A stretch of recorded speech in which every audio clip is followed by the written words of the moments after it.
কোনো ভয় নোহোৱাকে ঘূৰিব পাৰে, কাম কৰিব পাৰে, আলহী খাব যাব পাৰে, এজন মানুহে আনজন মানুহৰ লগত কথা পাতিব পাৰে, ইটো বড়োৱে হওক বা মাইনৰিটি হওক বা বিভিন্ন জনগোষ্ঠীৰে হওক, যাহাতে এজনে আনজনৰ লগত মিলিব পাৰে, আমাৰ আদিবাসীয়ে হওক সবে যাতে মিলি পেলাই একেলগে কাম কৰিব পাৰে। কেইদিনমান আগলৈকে কোনোবা মোবাইল ললে, বড়ো ল'ৰাবিলাক মোবাইলটো পুলিচে লৈ গৈছিলে, তুমি উগ্ৰপন্থীক ফোন কৰিছা, তুমি জেলত যাব লাগিব।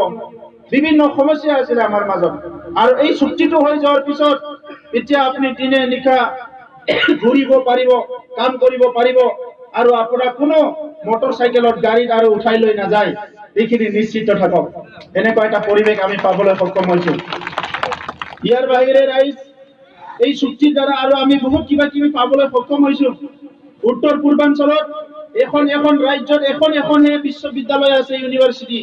আমি এই চুক্তিৰ দ্বাৰা আমাৰ এইখন ষ্টেট নহলেও ইয়াত আমি 4খন বিশ্ববিদ্যালয় পাবলৈ সক্ষম হৈছো, 2খন মেডিকেল কলেজ পাবলৈ সক্ষম হৈছো, NIT নেশ্যনেল পৰ্যায়ৰ ইঞ্জিনিয়াৰিং কলেজ পাবলৈ সক্ষম হৈছো, ৰেলৱে কোচ ফেক্টৰী হ'ব কোকৰাঝাৰতে ক'ৰবাত এটা ঠাইত, আপোনালোকে বহুতে কাম কৰিব পাৰিব, বহুত কিবা কিবি পাবলৈ সক্ষম হৈছো। তো সেইকাৰণে বহুতে কৈছিলে এই চুক্তি হলে অসম বিভাজন হ'ব, অসম বিভাজন নহল। এই চুক্তি হলে বড়ো যিবিলাক বড়ো নহয়, বড়ো বুলি ক'বলৈ ভাল নাপাওঁ মই, বিভিন্ন জনগোষ্ঠীৰ মানুহবিলাকে মাটিৰ অধিকাৰ হেৰাব, কিবা কিবি হ'ব, বহুত কথা কৈছিলে, কিন্তু তেনেকুৱা একো নাই। ৰাইজ, আজি আমি এটা জাতিয়ে আনটো জাতিক, এটা জনগোষ্ঠীয়ে আনটো জনগোষ্ঠীক এৰি পেলাই থাকিব নোৱাৰো। পৃথিৱীত এনেকুৱা কতো ঠাই নাই। হয়, সংগ্ৰাম আমি কৰিছো, আন্দোলন আমি কৰিছো, কাৰণ আমাৰ সমস্যা আছিলে, আমাৰ ভাষা, সংস্কৃতি, মাটি বাৰী, আমাৰ বিভিন্ন সমস্যা, স্কুল কলেজৰ সমস্যা, উন্নয়নৰ সমস্যা, সেইকাৰণে আন্দোলনটো আমি কৰিছো, কিন্তু এই অঞ্চলৰ কাৰণে কৰিছো। গতিকে আজি কিবা এটা পাইছে, সকলো জনগোষ্ঠীয়ে পাইছে, কিন্তু এইখিনি কথাই আমাৰ লিডাৰ বিলাকে, আমাৰ বিষয়াসকলে ৰাইজক বুজাই দিব নোৱাৰাৰ কাৰণে কোনোবা আহি কৈছে আপোনাৰ মাটিটো কাঢ়ি ল'ব, আপোনাৰ মানে এই অঞ্চলত থাকিব নোৱাৰিব, অহাকালি আপোনাৰ খেতি পঠাব, বিভিন্ন কথা কৈ পেলাই আমাৰ মাজত বিভেদ সৃষ্টি কৰিছে। এইটো আপোনাৰ অসম, এইটো আপোনাৰ বিটিআৰ, এইটো মোৰ অকলে নহয়, এইটো মোৰ বিটিআৰ যদি এইটো আপোনাৰো বিটিআৰ, এইটো মোৰ অসম যদি আপোনাৰো অসম, এইটো মোৰ ইণ্ডিয়া, মোৰ ভাৰত যদি এইটো আপোনাৰো ইণ্ডিয়া, আপোনাৰো ভাৰত। ইয়াত আপুনি সন্দেহ কৰিব নালাগে। এই মনোভাৱ লৈ আমি আগুৱাই যাব লাগিব। আজি যদি আমি ভাবি থাকো এই ভাৰতটো আমাৰ নহয়, বেলেগৰ ভাৰত, তেনেহলে আপুনি কেনেকে ইয়াত মানে নিজৰ মানে আত্মা সন্তুষ্টি লৈ পেলাই, নিজৰ মানে বিশ্বাস লৈ পেলাই থাকিব পাৰিব? এইখন ভাৰত আমাৰ ভাৰত, ইয়াৰ নদী, ইয়াৰ হাৱা, বতাহ, বায়ু সব আমাৰ, ইয়াৰ মানুহ আমাৰ, ইয়াৰ সংস্কৃতি আমাৰ, ইয়াৰ ৰীতি নীতি, ধৰ্ম, কালচাৰ সব আমাৰ। এইটো আমি একচেপ্ট কৰিব পাৰিব লাগিব, তেতিয়াহে আমি আগবাঢ়ি যাব পাৰিম। এটা সময়ত হিংসা আমাৰ শত্ৰু আছিল, কমনেল আমাৰ শত্ৰু আছিল, জাতিগত সংঘৰ্ষ, এইবিলাক সমস্যাবিলাক আমাৰ শত্ৰু আছিল। আজি আমাৰ শত্ৰু কি? আজি আমাৰ শত্ৰুটো হৈছে অৰ্থনীতি। আমাৰ উন্নয়ন হোৱা নাই, আমাৰ ল'ৰা ছোৱালী চাকৰি পোৱা নাই, BTCৰ যিমান চাকৰি ওলাইছে ঘুষ নিদিলে চাকৰি নাপায়, সৰু চাকৰি 2.5 লাখ, 3 লাখ, 5 লাখ দিব লগা হৈছে বোলে, আৰু অলপ ডাঙৰ চাকৰি হলে 15 লাখ, 25 লাখ টকা দিব লগা হৈছে, চাকৰি নাপায়। চাকৰি দিম বুলি ঘুষ খায়, চাকৰি নাপায়।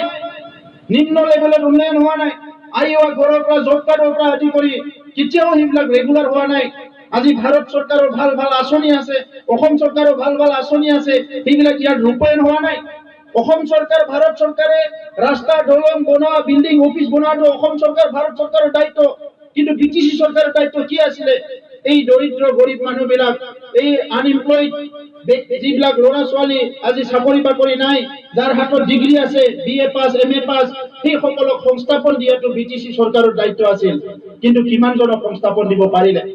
ইচ্ছা কৰিলে দিব পাৰিলেহেঁতেন।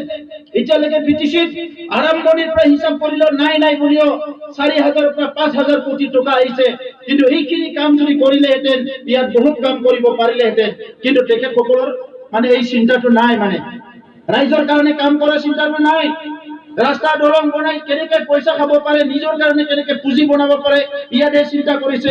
হয়তো গোসাইগাঁও কেইজনে মানুহ ধনী হৈছে, আমাৰ বয়োজ্যেষ্ঠ সকলে জানিব, 15 বছৰ 20 বছৰত আগত যিবিলাকে একো নোহোৱাকে ঘূৰি আছিলে আজি সেই মানুহবিলাক হয়তো কৰপতি হৈছে আপোনালোকে দেখিবলৈ পাইছে ইয়াৰ বাহিৰে আৰু সাধাৰণ মানুহ একো পোৱা নাই সেইকাৰণে শান্তি প্ৰতিষ্ঠা কৰাৰ পিছত সমস্যা সমাধান কৰাৰ পিছত এইবাৰ আমাৰ সংগ্ৰাম এইবাৰ আমাৰ যুদ্ধ ইয়াৰ দুৰ্নীতি আৰু মানে হিংসা ইয়াত থাকিব নোৱাৰিব দুৰ্নীতি আৰু ভ্ৰষ্টাচাৰটো ইয়াৰ পৰা আমি গুচাই পেলাব লাগিব আৰু ইয়াত ৰাইজৰ কাৰণে ৰাইজৰ স্বাৰ্থত ভাল এটা শাসন আনিব লাগিব সেইটোৱে আমাৰ সংগ্ৰাম তো এই কাৰণে ৰাইজ আমি একত্ৰিত হওক বিভিন্ন দল সংগঠনে বহুত বিভিন্ন কাম কৰি গ'ল এতিয়া UPPL দল আগবাঢ়ি আহিছে আৰু ইতিমধ্যে আপোনালোকে টিভিয়ে পেপাৰে দেখিবলৈ পাইছে বিভিন্ন জাতি জনগোষ্ঠীৰ ছাত্ৰ সংগঠনৰ প্ৰাক্তন নেতা বিভিন্ন দল সংগঠনৰ প্ৰাক্তন নেতা সব একত্ৰিত হৈ পেলাই আমি লগ লাগিছো আৰু আমাৰ কথাটো অকল এটা জনগোষ্ঠীৰ উন্নয়ন নহয় সকলো জনগোষ্ঠীৰ সমান উন্নয়ন হ'ব লাগিব